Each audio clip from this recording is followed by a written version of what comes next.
ہمارے ہاں مسلمانوں کے ہاں جو بات وحی الہی پر پوری اترے گی وہ ہم قبول کریں گے، جو وحی الہی سے متصادم ہوگی ٹکرائے گی اس کو ہم چھوڑ دیں گے کہ یہ خاندانی نظام عرش والے رب کی بہت بڑی نعمت ہے۔ ان ملکوں میں جا کر دیکھیں جہاں خاندانی نظام نہیں ہے نا، جہاں پر رشتوں کا تقدس ہی نہیں ہے، سب سے کامل ترین محبت جو ہے فرمایا آپ نے کہ نکاح کے اندر پائی جاتی ہے۔ اللہ نے تم ہی میں سے تمہاری بیویاں بنائیں، تمہارے جوڑے بنائے ہیں، کیوں میرے بھائی؟ لِتَسْكُنُوا إِلَيْهَا، تاکہ تم ان جوڑوں کے پاس جا کر سکون حاصل کر سکو۔ ہر قسم کی حمد و ثنا اللہ رب العالمین کے لیے، لا تعداد بے شمار بے حد و حساب ان گنت درود و سلام جناب سید الاولین والآخرین، سید الانبیاء والمرسلین، شفیع المذنبین، رحمت للعالمین، امام المجاہدین، سید ولد آدم جناب سیدنا محمد الرسول اللہ صلی اللہ علیہ وعلی آلہ وسلم کی ذات گرامی و اقدس و مقدس و مطہر و اعلیٰ و بالا پر۔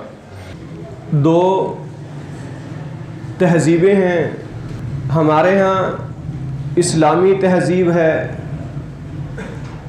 اسلامی اخلاقیات ہیں، اسلامی نظام ہے۔ اس کے مقابلے میں دجالی تہذیب ہے اور دجالی سسٹم ہے، جس کو لا دینی تہذیب بھی کہا جا سکتا ہے اور لا دینی سسٹم بھی کہا جا سکتا ہے۔ اب یہ اسلامی تہذیب، اسلامی معاشرہ ہمارے ہاں اجتماعی لحاظ سے تین بڑے پہلو ہیں، تین بڑے ایشوز ہیں۔ ان میں سے ایک ہمارا اکانومی کا سسٹم ہے، معاشی سسٹم ہے، اسی طرح ایک ہمارا جمہوری سسٹم ہے، اور نمبر تیسرا ہمارا سوشل جو ہے، معاشرتی سسٹم جو ہے، اخلاق خاندانی نظام جو ہے۔ یہ بڑے بڑے اجتماعی تین چیزیں ہیں، تین پہلو ہیں۔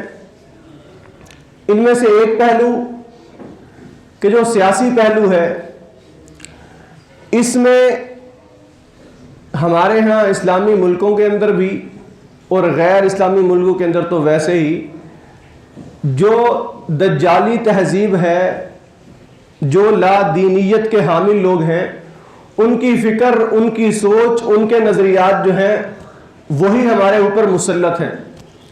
ہمارے پاس جو نظام ہے وہ اسلامی نظام نہیں، بڑے افسوس کے ساتھ اسلامی ملکوں کے اندر بھی اسلامی نظام نہیں ہے، بلکہ ہم لوگ ان غیروں کے نظام کو جو ہے اپنے ہاں استعمال کرتے ہیں، اسی کے مطابق حکومتیں ہوتی ہیں، تمام سسٹم ہے۔ اب اس کے بعد دوسرا بڑا اجتماعی پہلو جو ہے وہ معاشی سسٹم ہے، ہمارا اکانومی کا سسٹم ہے۔ اور افسوس کے ساتھ کہ اس اکانومی کے سسٹم کے اندر بھی، اس معاشی پہلو کے اندر بھی ہم لوگ جو مسلمان ہیں وہ غیروں کے تابع ہیں۔ ہمارا جو اکانومی کا سسٹم اور اکانومی کا نظام ہے، یہ بھی دجالی تہذیب اور جو لا دینی لوگ ہیں، لا دینیت کے حامل ہیں، ہم انہی کا نظام ہمارے ہاں رائج ہے۔ مثال کے طور پر جس کی مثال جو ہے وہ سودی معاملات ہیں، اور بہت سے اسلام نے جو حرام معاملات حرام کیے ہیں ہمارے ہیں وہ بھی حلال ہیں۔ اور اس کا سب سے بڑا نقصان کیا ہے کہ دنیا کی دولت کا ایک بہت بڑا حصہ جو ہے وہ چند خاص لوگوں کے ہاتھ میں ہے، چند خاص خاندانوں کے ہاتھ میں ہے۔ وہ جس طرف چاہتے ہیں دنیا کی معاشی نظام کو پھیر دیتے ہیں۔ اور یہ سودی نظام جو تمام اسلامی ملکوں کے اندر موجود ہے، اس سود کے بارے میں اللہ رب العالمین کا قرآن کیا کہتا ہے؟ فَإِن لَمْ تَفْعَلُوا فَأْذَنُوا بِحَرْبٍ مِّنَ اللَّهِ وَرَسُولِهِ، کہ اگر تم اس سود کو نہیں چھوڑتے، سودی معاملات کو نہیں چھوڑتے، پھر اللہ اور اس کے رسول کے خلاف اعلان جنگ کر دو۔ اب میرے بھائی یہ دو بڑے سسٹم جو اجتماعی لحاظ سے جس کو ہم نے دیکھا کہ ہمارا سیاسی نظام اور ہمارا اکانومی کا سسٹم، یہ دونوں سسٹم جو ہیں وہ غیر اسلامی اور لا دینی جو تہذیب ہے ان کے تابع ہیں۔ اب ہمارا تیسرا بڑا پہلو جو ہے وہ ہے اسلام، ہمارا خاندانی نظام۔ اسلام کا خاندانی نظام، اللہ کے بندو، ابھی آپ نے دیکھا 8 مارچ، یہ عورتوں کا آزادی مارچ، یہ عورتیں آزادی چاہتی ہیں، اور کس چیز سے آزادی چاہتی ہیں؟ یہ بے وقوف عورتیں، عقل کی اندھی عورتیں، یہ اسلام سے آزادی چاہتی ہیں۔ کیا اس چیز کو بھول گئی ہیں کہ انہیں زندگی ہی اسلام نے دی ہے؟ اور اسلام سے پہلے دور جاہلیت کے اندر تو بچیوں کو زندہ رکھنے کا رواج ہی نہیں تھا، لوگ بچیوں کو برداشت نہیں کرتے تھے۔ وَإِذَا بُشِّرَ أَحَدُهُمْ بِالْأُنثَىٰ ظَلَّ وَجْهُهُ مُسْوَدًّا وَهُوَ كَظِيمٌ، اللہ کا قرآن کہتا ہے کہ جب ان میں سے کسی کو بیٹی کی خوشخبری ملتی کہ تمہارے گھر میں بیٹی ہوئی ہے، اس کا چہرہ سیاہ ہو جاتا، وہ غصہ پی رہا ہوتا تھا، کیسے میں اپنی قوم کو بتاؤں گا میرے ہاں بیٹی ہوئی ہے۔ اور اسلام نے ان عورتوں کو مقام دیا، عزت دی ہے، زندگی دی ہے، جینے کا حق دیا ہے۔ نبی مکرم علیہ الصلوۃ والسلام نے ایک مرتبہ اپنی نواسی کو اٹھا کر فجر کی نماز پڑھائی، صحیح حدیث ہے، آپ نے اپنی نواسی کو اٹھایا اور فجر کی نماز پڑھائی۔ جب آپ سجدہ کرتے اس کو زمین پر بٹھا دیتے، جب کھڑے ہوتے دوبارہ اٹھا لیتے۔ محدثین نے اس حدیث کی شرح میں لکھا کہ رسول اللہ صلی اللہ علیہ وسلم نے جو اس چھوٹی بچی کو اٹھا کر نماز پڑھائی اور صحابہ کرام کی جماعت کروائی، ایک تو اس میں یہ مسئلہ بھی نکلتا ہے کہ بچوں کو اٹھا کر نماز پڑھ سکتے ہیں، لیکن جو اصل مقصد اس واقعے میں تھا کہ رسول اللہ صلی اللہ علیہ وسلم گھر سے اس بچی کو لے کر آئے اور آپ نے اس کو مصلی پر بٹھایا، خود نماز میں اٹھایا، اپنے کندھے پر بٹھایا، اس میں کیا حکمت تھی؟ اس عرب کے جاہلوں کو یہ بتانا مقصود تھا، اس معاشرے کو بتانا مقصود تھا کہ اسلام تو بیٹیوں کی عزت کا سبق دیتا ہے، اسلام ان بیٹیوں کو عزت دیتا ہے، اور اسلام نے انہیں مقام و مرتبہ دیا ہے۔ رسول اللہ صلی اللہ علیہ وسلم نے کیا عورتوں کے حقوق بیان نہیں کیے؟ اور آج یہ یورپ زدہ تعلیم والے جو ہیں اٹھ کر یورپ سے 4 کتابیں پڑھ کر آ جاتے ہیں اور بتاتے ہیں کہ یورپ بڑا انسانوں کو بڑے حقوق دیتا ہے، یورپ انسانیت سکھاتا ہے۔ اور اللہ کے بندوں ایسا نہیں ہے، ہم مسلمان ہیں، ہمارا دین جو ہے منزل من اللہ ہے، آسمان سے نازل ہوا ہے، ہم وحی کو برحق مانتے ہیں، ہم وحی کو معیار مانتے ہیں۔ ہمارے ہاں مسلمانوں کے ہاں جو بات وحی الہی پر پوری اترے گی وہ ہم قبول کریں گے، جو وحی الہی سے متصادم ہوگی ٹکرائے گی اس کو ہم چھوڑ دیں گے۔ اور یورپی لوگ ہم سے کیا کہتے ہیں؟ غیر مسلم لوگ ہم انسانیت سکھاتے ہیں۔ او اللہ کے بندو، تم نے اسلام کا مطالعہ نہیں کیا؟ آج سے 1450 سال پہلے محمد الرسول اللہ صلی اللہ علیہ وسلم ان لوگوں کو انسانیت کا درس دے کر گئے ہیں۔ وہ صحیح حدیث ہمارے ذہنوں میں نہیں ہے کہ نبی مکرم علیہ الصلوۃ والسلام نے فرمایا کہ ایک عورت کو اللہ نے صرف اس لیے عذاب دیا کہ اس نے بلی کو باندھ دیا تھا، اس کو کھانے پینے کے لیے کوئی چیز نہیں دی، حتیٰ کہ وہ بھوکی مر گئی، اللہ نے اس کو جہنم میں پھینکا ایسی عورت کو۔ کیا صحیح بخاری کی وہ حدیث ہمارے ذہنوں میں نہیں کہ نبی مکرم علیہ الصلوۃ والسلام نے فرمایا کہ اللہ نے ایک زانیہ عورت کو صرف اس لیے معاف کر دیا کہ اس نے ایک پیاسے کتے کو پانی پلایا تھا۔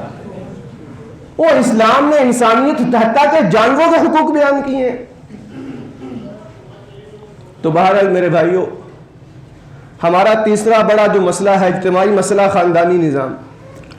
اور یہ خاندانی نظام جو ہے نا، اختصار کے ساتھ ہے، یہ خاندانی نظام، اسلام کا خاندانی نظام اللہ کی بہت بڑی رحمت ہے۔ حقیقت بات ہے کہ اہل علم اور اہل بصیرت اس بات کو جانتے ہیں اور مانتے ہیں کہ یہ خاندانی نظام عرش والے رب کی بہت بڑی نعمت ہے۔ ان ملکوں میں جا کر دیکھیں جہاں خاندانی نظام نہیں ہے نا، جہاں پر رشتوں کا تقدس ہی نہیں ہے، اور جہاں پر تو اولاد کو ماں باپ کا پتہ ہی نہیں ہوتا، وہاں پر تو رشتوں کا شرم و حیا ہی نہیں ہے۔ ان معاشروں کے اندر حقیقت بات ہے ان کے اندر عورت کو کوئی مقام و مرتبہ ہی نہیں ہے، عورت بالکل ذلت کی چیز ہے۔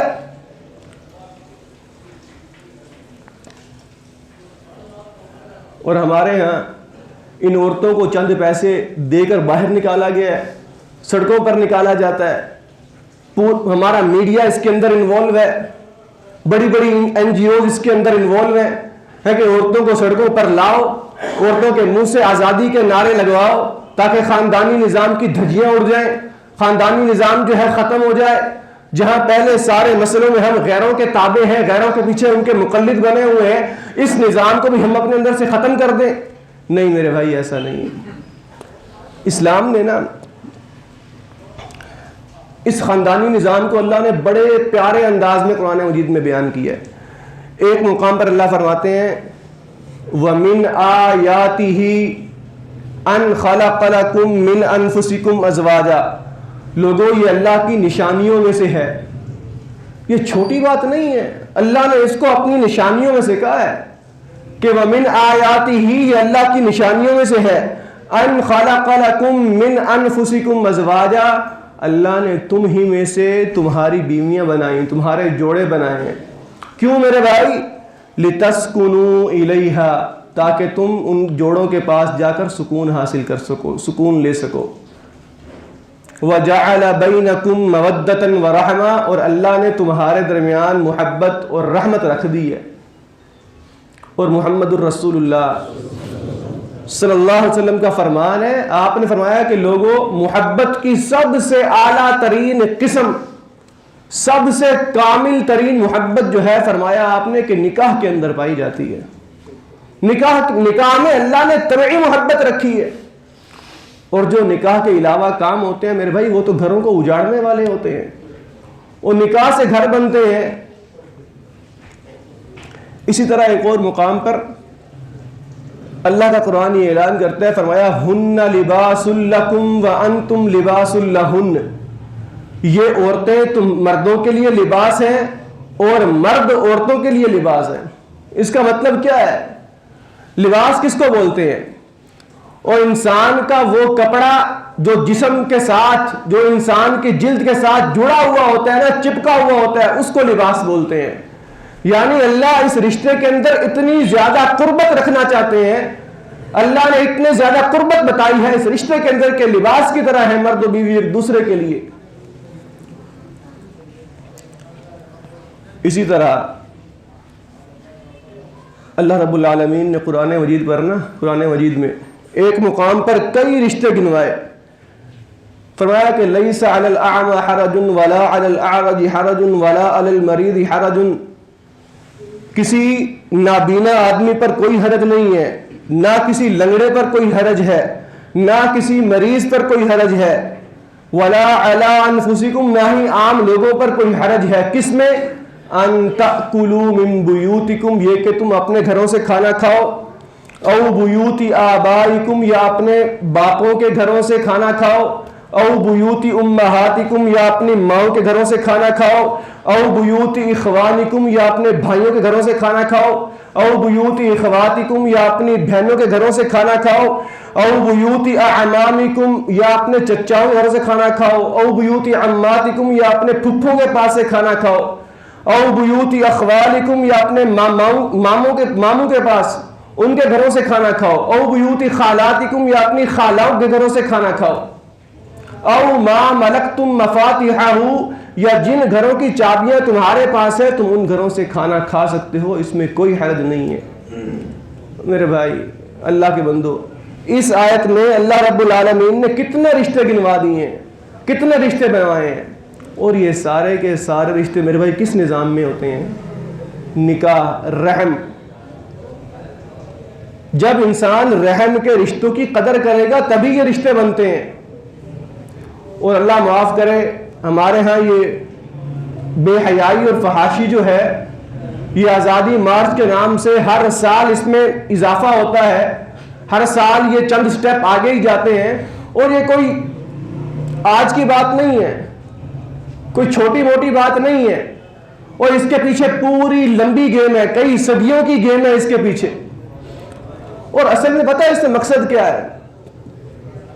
اصل میں جو غیر مسلم ہیں ان کا مقصد کیا ہے اس میں میرے بھائی؟ وہ لوگ پیسہ کمانا چاہتے ہیں، وہ دنیا کے پجاری ہیں، وہ ہر ملک کو اپنی انڈسٹری کے لحاظ سے دیکھتے ہیں کہ پاکستان کے اندر کتنی عوام ہے، 22 کروڑ لوگ ہیں، اور اس کے پڑوسی ملک انڈیا میں کتنے لوگ ہیں۔ اور اگر آپ دیکھیں نا، کچھ عرصہ پہلے، افسوس کے ساتھ میں یہ بات عرض کر رہا ہوں، کچھ عرصہ پہلے دنیا میں مقابلے ہوتے ہیں حسن کے، مس یونیورس کے، اس میں جو ہے وہ انڈیا کی عورتوں کو نوازا گیا ہے، انڈیا کی عورتوں کو جو ہے اناؤنسمنٹ کی گئی ان کی۔ کیا دنیا میں حسن ختم ہو گیا ہے؟ نہیں، ایسی بات نہیں ہے، بلکہ صرف اس لیے کہ ہم اتنے بڑے ملکوں کے اندر جہاں اتنی بڑی آبادی ہے وہاں پر اپنی انڈسٹری کو قائم کرنا چاہتے ہیں، انڈسٹری کو ترقی دینا چاہتے ہیں، وہ یہاں سے روپیہ اور پیسہ کمانا چاہتے ہیں، اور ہم لوگ ہیں کہ اندھے ہیں ان کے فیشن کے پیچھے۔ آپ جا کے دیکھیں، کوئی اچھے سے اچھا برانڈ اٹھا لیں مارکیٹ کے اندر، وہاں پر آپ کو کوئی شرعی لباس نہیں ملے گا عورتوں کے لیے، کوئی ایسا کپڑا نہیں ملے گا جس سے کہ انسان کی سطر چھپ سکتی ہو، بلکہ اب تو گرمیاں آ رہی ہیں، ایسے کپڑے ہیں کہ جو سی تھرو ہوتے ہیں، دونوں سائڈ سے نظر آتا ہے ان کپڑوں کے اندر۔ اور محمد الرسول اللہ صلی اللہ علیہ وسلم کا فرمان ہے، آپ نے فرمایا تھا کہ ایسی عورتیں کبھی جنت کی خوشبو کو بھی نہیں پا سکیں گی، نساء کاسیات عاریات، جو کپڑا پہن کر بھی برہنہ ہوں گی، جو کپڑے پہن کر بھی ننگی ہوں گی، ایسی عورتیں جنت کی خوشبو بھی نہیں پا سکیں گی۔ تو میرے بھائی، اللہ کے بندو، ہمیں اپنے ہاں اسلامی شریعت کی، اسلامی احکامات کی، شریعت کے احکامات کی، یہ خاندانی نظام کی تمام باتوں کی قدر کرنی چاہیے، ہمیں اپنے گھروں کا خیال کرنا چاہیے۔ ہمارے ہاں میڈیا کے اوپر، ٹی وی چینلوں کے اوپر پورا دن کیا دکھایا جاتا ہے؟ ہماری اخلاقی حالت کہاں پر آ گئی ہے؟ ہمارے ہاں اخلاق نام کی اور عادات، اللہ معاف کرے، ایسی ایسی اخلاق، ایسی ایسی عادات آ چکی ہیں، صبر نام کی چیز ہی کوئی نہیں ہمارے اندر۔ پورا دن ہماری عورتیں گھروں کے اندر کیا دیکھا جاتا ہے، کیا ڈرامے آتے ہیں، فلموں کے اندر کیا دکھایا جاتا ہے، ساس بہو کے جھگڑے دکھائے جاتے ہیں، اور جن عورتوں کو کئی بار طلاقیں ہو چکی ہوتی ہیں وہ بیٹھ کر گھر بسانے کے طریقے سکھاتی ہیں۔ اور کیا ہمیں پتہ نہیں ہے یہ مسلمان عورتیں ہمارے لیے آئیڈیل جو ہیں وہ امہات المؤمنین ہیں، پیارے پیغمبر کی ازواج مطہرات ہیں، جناب سیدہ فاطمہ رضی اللہ تعالی عنہ، جنہوں نے فرمایا اپنی موت سے پہلے حضرت علی سے کہا کہ علی، جب میں مر جاؤں نا تو میرا جنازہ رات کے اندھیرے میں اٹھانا۔ پوچھا فاطمہ کیوں؟ اور دن میں اٹھائیں گے تاکہ زیادہ سے زیادہ لوگ شریک ہو سکیں۔ کہا کہ نہیں، میں چاہتی ہوں کہ دن میں میرا جنازہ نہ اٹھانا، کہیں کسی غیر محرم کی نگاہ جو ہے میرے کفن پہ نہ پڑ جائے، بلکہ رات کے اندھیرے میں چھپانا۔ اور رسول اللہ صلی اللہ علیہ وسلم نے فرمایا تھا کہ جب قیامت کا دن ہوگا نا، لوگ پل صراط سے گزر رہے ہوں گے، فرشتے اعلان کریں گے کہ تمام لوگ اپنی نگاہوں کو جھکا لیں، پیارے پیغمبر کی بیٹی فاطمہ گزرنے والے ہیں۔ رسول اللہ صلی اللہ علیہ وسلم نے ایک مرتبہ قیامت کا منظر بیان کرتے ہوئے فرمایا جب قیامت کا دن ہوگا نا، تمام لوگ برہنہ حالت کے اندر، جس طرح دنیا میں انسان آتا ہے ایسے ہی بے لباس ہوگا۔ اما جان سیدہ عائشہ صدیقہ رضی اللہ تعالی عنہ، انہوں نے فوراً اپنی ٹانگوں پہ ہاتھ مارا، زور سے تھپڑ مارا اور کہا کہ اللہ کے رسول، یہ آپ کیا کہہ رہے ہیں؟ وہاں پر مرد بھی ہوں گے، عورتیں بھی ہوں گی، اور میں نے ساری زندگی جس جسم کو چھپا کر رکھا ہے وہ قیامت کے دن کیا پردے سے باہر آ جائے گا؟ اور ان کو اتنی فکر ہوتی تھی پردے کی۔ میرے بھائی، جس معاشرے کے اندر، جن ملکوں کے اندر یہ خاندانی نظام نہیں ہے نا، وہاں جا کر پوچھے بوڑھوں کی حالت کیا ہوتی ہے۔ بچے بوڑھے والدینوں کو جا کر اولڈ ہاؤسوں میں چھوڑ آتے ہیں، اور پتہ ہی ہمارے ہاں کیا کیا کچھ آ چکے ہیں، اللہ معاف کرے۔ مدر ڈے ہم مناتے ہیں۔ مدر ڈے کیا ہوتا ہے؟ پورے سال میں ایک دن ہم نے ماں کو دے دیا کہ پورے سال میں ایک دن جا کے ماں کو دیکھیں گے، ماں کے ساتھ ڈنر کریں گے، ماں کے ساتھ بیٹھ کر کھانا کھائیں گے، یہ اس ماں کا حق ہے۔ جبکہ رب کا قرآن کیا کہتا ہے؟ وَقَضَىٰ رَبُّكَ أَلَّا تَعْبُدُوا إِلَّا إِيَّاهُ وَبِالْوَالِدَيْنِ إِحْسَانًا، لوگوں تمہارے رب نے فیصلہ کیا ہے اللہ کے علاوہ بندگی کسی اور کی نہیں کرنی، اور اپنے والدین کے ساتھ حسن سلوک کرنا ہے۔ فرمایا کہ وَاخْفِضْ لَهُمَا جَنَاحَ الذُّلِّ مِنَ الرَّحْمَةِ، فرمایا کہ والدین کو بڑھاپے میں اف تک نہیں کہنا، والدین کو بڑھاپے میں اف تک نہیں کہنا، اور اپنے کندھوں کو، اپنی بازوؤں کو عاجزی کے ساتھ والدین کے لیے جھکا دو. اور صرف یہیں پر بس تو نہیں کی، یہ اتنا کچھ کر کے نہ سمجھو ہم نے بڑا کام کر لیا، نہیں، بلکہ فرمایا کہ ان کے لیے خلوص دل سے دعا بھی کرنی ہے. وَقُلْ رَبِّ ارْحَمْهُمَا كَمَا رَبَّيَانِي صَغِيرًا. اللہ جس طرح بچپن میں ان والدین نے مجھے پالا ہے نا، میرے لیے مشقتیں اٹھانی ہیں، اللہ تو بھی ان پر رحم فرما. اور حدیث رسول میں نبی مکرم علیہ الصلوۃ والسلام نے فرمایا کہ رضا اللہ فی رضا الوالدین، لوگوں اللہ کی رضا بھی والدین کی رضا میں ہے. وسخط اللہ فی سخط الوالدین، اللہ کی ناراضگی بھی والدین کی ناراضگی میں. اور میرے بھائی اللہ کے بندوں، یہ عورتیں،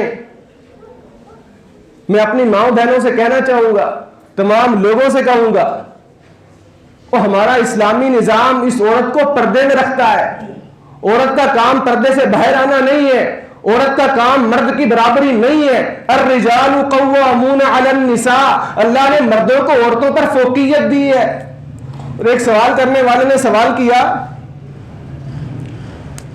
کہا کہ اللہ نے آج تک سارے نبی جو ہیں مرد ہی بھیجے ہیں، سارے رسول مردوں میں آئے، کوئی عورت نبی رسول نہیں بنی، اس کی وجہ کیا ہے؟ جواب دینے والے نے بڑا بہترین جواب دیا، کہا کہ آج تک جتنے بھی رسول ہیں مرد ہی رسول بنتے تھے، مرد ہی نبی رسول بنتے تھے، لیکن عورتیں ان رسولوں کو جنتی تھیں. اور میرے بھائی رسول ایک عورت کی گود میں پیدا ہوتا ہے، اس کی پرورش وہاں سے ہوتی ہے. عورت کا اصل کام یہی ہے، اپنے گھر کو سنبھالنا، اپنی اولاد کی تربیت کرنا، معاشرے کو ایک بہترین افراد مہیا کرنا، معاشرے میں ایسے افراد دینا جن کی اخلاقی تربیت ہوئی ہو، جن کے پاس علم بھی ہو، تربیت بھی ہو، اخلاق بھی ہو. اور رسول اللہ صلی اللہ علیہ وسلم کا فرمان، آپ نے فرمایا کہ انما بعثت لاتمم مکارم الاخلاق، لوگوں اللہ نے مجھے بھیجا ہی اس لیے ہے، اللہ نے محمد الرسول اللہ صلی اللہ علیہ وسلم کی بعثت کی ہی اس لیے ہے کہ میں جا کے لوگوں کو اچھے اخلاق سکھاؤں، ان کی اخلاقی تربیت کروں. ہمارے ہاں بڑے ہی افسوس کے ساتھ ہے، یہ اسلامی جمہوریہ پاکستان ہے، اور ہماری اجتماعی حالت ایسی ہو چکی ہے، ایک طرف تو لا دینیت ہے، دین سے دوری ہے، اور دوسری طرف دین کے نام پر، اسلام کے نام پر، اسلام کی خدمت کے نام پر جو ہے بدعات کو پھیلایا جا رہا ہے. لوگ اسلام سمجھ کے بدعات پر عمل کر رہے ہیں. ابھی رجب کا مہینہ چل رہا ہے، ابھی گزشتہ رات آپ نے دیکھا شب معراج منائی گئی. اللہ کے بندو، اللہ کی بندیوں، ہمیں چاہیے، مسلمانوں کو چاہیے کہ ہم قرآن و حدیث سے دین کے مسائل جو ہیں وہ شریعت کے اصل مصدروں سے ان کا اخذ کریں. ہم نے دنیا بڑی پڑھ لی ہے، وہی بات ہے، انگریزی اتنی پڑھ لی ہے کہ انگریزوں کو پڑھا سکتے ہیں، لیکن دین کے بنیادی مسائل بھی نہیں پتہ. جہاں کسی نے لگا دیا اسی کے پیچھے لگ گئے ہیں، پوری زندگیاں اسی میں گزار دی ہیں. ہم خود قرآن و حدیث کا مطالعہ ہی نہیں کر سکتے.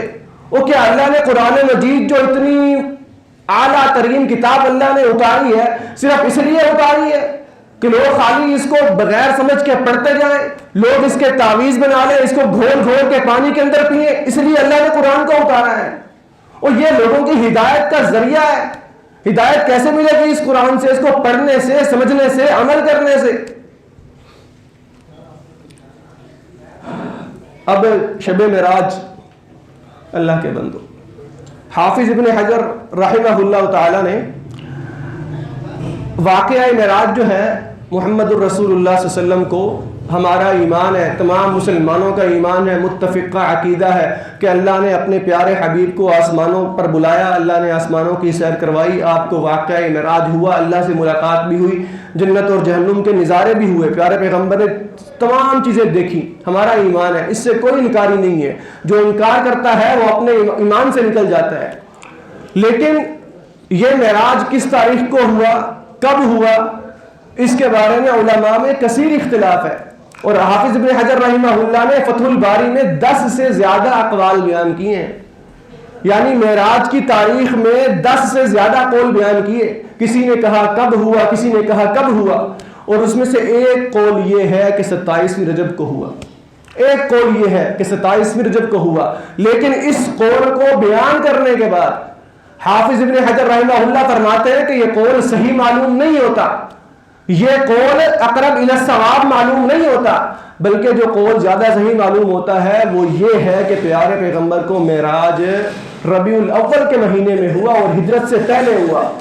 امام نووی رحمہ اللہ نے بھی اسی قول کو صحیح کہا ہے، اور امام ابن حزم رحمہ اللہ تو یہ کہتے ہیں کہ اس قول پر مسلمانوں کا اجماع ہے کہ پیارے پیغمبر کو معراج جو ہے وہ ربیع الاول کے مہینے میں ہوا ہے. اور جمہور علماء کا میرے بھائی یہی قول ہے کہ پیارے پیغمبر کو معراج جو ہے ربیع الاول کے مہینے میں ہوا، رجب میں نہیں.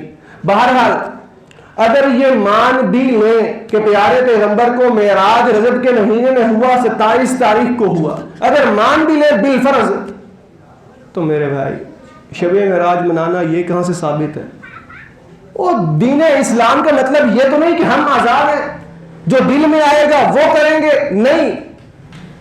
کیا شب معراج پیارے پیغمبر نے منانے کا حکم دیا؟ حدیث کی کسی کتاب میں ایک بھی صحیح حدیث نہیں ہے کہ اس میں شب معراج منانے کا ذکر ہو. کسی ایک صحابی نے شب معراج نہیں منائی، نہ ہی اگلے دن روزہ رکھا ہے، کسی ایک صحابی سے بھی یہ عمل ثابت نہیں. محدثین نے حدیث کی امہات الکتب میں جہاں پر واقعہ معراج بیان کیا ہے نا، وہاں پر ساتھ یہ کیوں بیان نہیں کیا کہ شب معراج بھی منائی جائے، معراج کی رات کو فلاں فلاں فلاں فلاں کام بھی کیے جائیں، عبادات بھی کی جائیں، اگلے دن روزہ بھی رکھا جائے؟ نہیں میرے بھائی، اگر شریعت کا یہ فیصلہ ہوتا، شریعت کے اندر یہ مسئلہ ہوتا کہ شب معراج منانی ہوتی، تو کم از کم اس کی تاریخ پر اتفاق تو ہوتا، اور کم از کم پیارے پیغمبر اس کی تاریخ تو بتا کر جاتے، صحابہ کرام اس تاریخ پر اتفاق تو کرتے، محدثین کتابوں کے اندر اس کے بارے میں لکھتے کہ اہل علم کا اتفاق ہے کہ فلاں تاریخ کو شب معراج منائی جائے، اگلے دن روزہ رکھا جائے. کوئی ایسی واقعہ، کوئی حدیث، کوئی ایک بھی حدیث میں ذکر نہیں ہے. اللہ کے بندو، نہ جانے ہم لوگ کن معاملوں میں پڑے ہوئے ہیں. میرے بھائی ایک بات اچھی طرح سمجھ لیں، میں نے پہلے بھی بیان کیا، اگر آپ لوگ کروڑوں روپیہ پیسہ ریال ڈالر بنا کر گورنمنٹ کو دیں کہ یہ میرے بھائی ہم آپ کو پیسہ دے رہے ہیں، آپ اس سے ملک کا قرضہ ادا کر دیں، کیا گورنمنٹ اس سے خوش ہوگی؟ نہیں، بلکہ وہ آپ کو جیل میں ڈالیں گے. اور میں نہیں جانتا اس کی بیل کب ہوتی ہے، لیکن بہرحال میرے بھی بتانے کا خلاصہ یہ ہے، جب تک اس نوٹ پر، اس پیسے پر، اس روپے پر اسٹیٹ بینک کی مہر نہیں لگی ہوگی، گورنمنٹ اس کو قبول نہیں کرے گی. اور میرے بھائی جب تک کوئی عمل جس پر محمد الرسول اللہ کی مہر نہیں لگی ہوئی وہ اللہ کے ہاں قابل قبول نہیں ہے. اللہ ہمارے حالات پر رحم فرمائے، اللہ ہمیں دین کو سمجھنے کی توفیق عطا فرمائے. سبحان ربک رب العزت عما یصفون وسلام علی المرسلین والحمد للہ رب العالمین.